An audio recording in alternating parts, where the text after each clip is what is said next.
semuanya, perkenalkan nama saya Foni Susanto dari Fakultas Hukum NPM 067.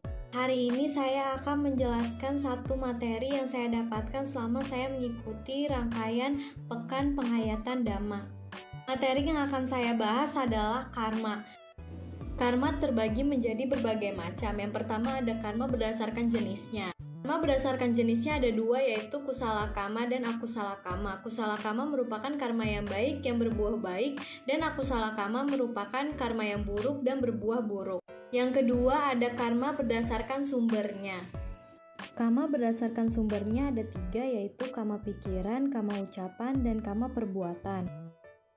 Karma ucapan dan karma perbuatan dapat kita dengar, lihat, dan bisa diperhatikan secara langsung. Namun berbeda dengan karma pikiran, karena karma pikiran masih sulit untuk dikondisikan. Selanjutnya ada karma berdasarkan jangka waktu berbuahnya.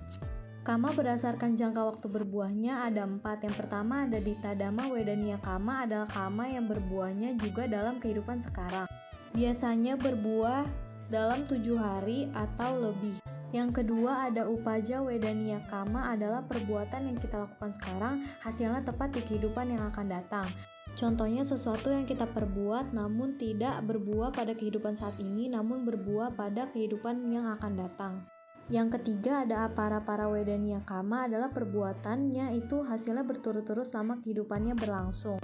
Keempat ada Ahosi Karma, adalah karma yang tidak bisa berbuah lagi karena jangka waktu berbuah dan kondisi pendukungnya sudah habis. Karma dalam Ahosi Karma berbuah sekaligus karena tidak ada kondisi untuk bisa berbuah lagi, dan ini dikhususkan untuk para arahanta atau seseorang yang telah mencapai tingkat kesucian arahat.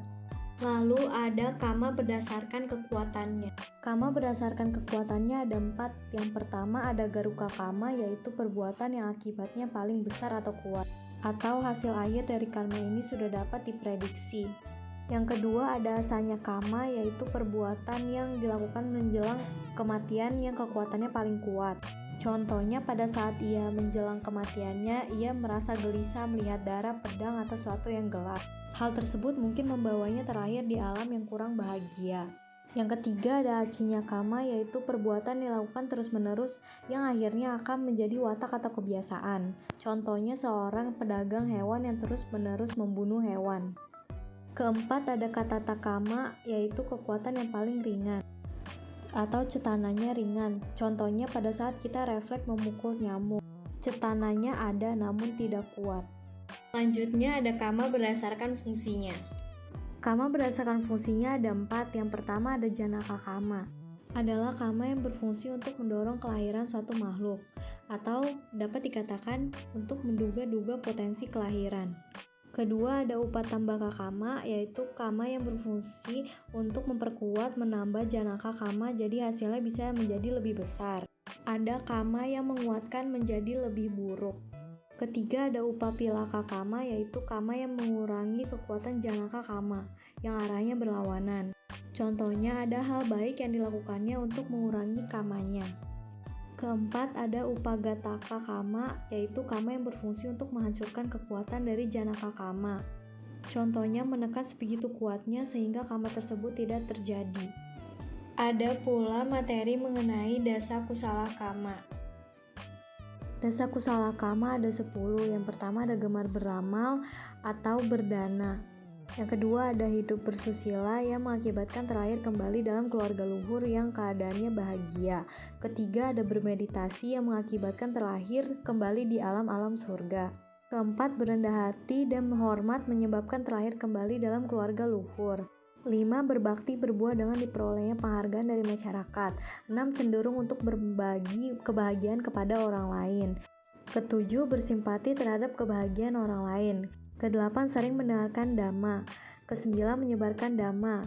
10, meluruskan pandangan orang lain berbuah dengan diperkuatnya keyakinan. Begitu pula dengan Dasa Akusala Karma.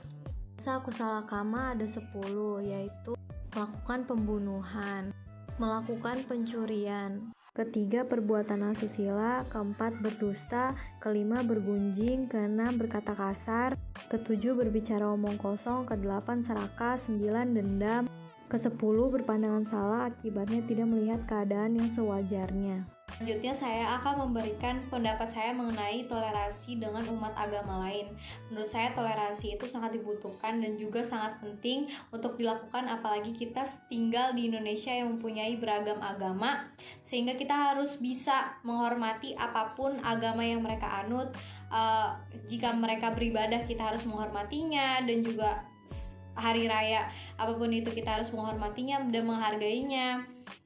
Pengalaman saya selama mengikuti rangkaian PPD tahun ini sangatlah berkesan karena materi yang dibawakan sangat berhubungan dengan kehidupan sehari-hari saya. Contohnya cara mengurangi stres dan overthinking, lalu gimana saya bisa lebih konsentrasi lagi dengan mindfulness. Lalu juga saya diajarkan tentang LGBTQ+ yang mungkin sebenarnya sedikit sensitif untuk dibahas. Dari PPD juga banyak hal-hal yang dapat saya terapkan dalam kehidupan saya sehari-harinya ke depannya nanti. Sekian video dari saya, terima kasih.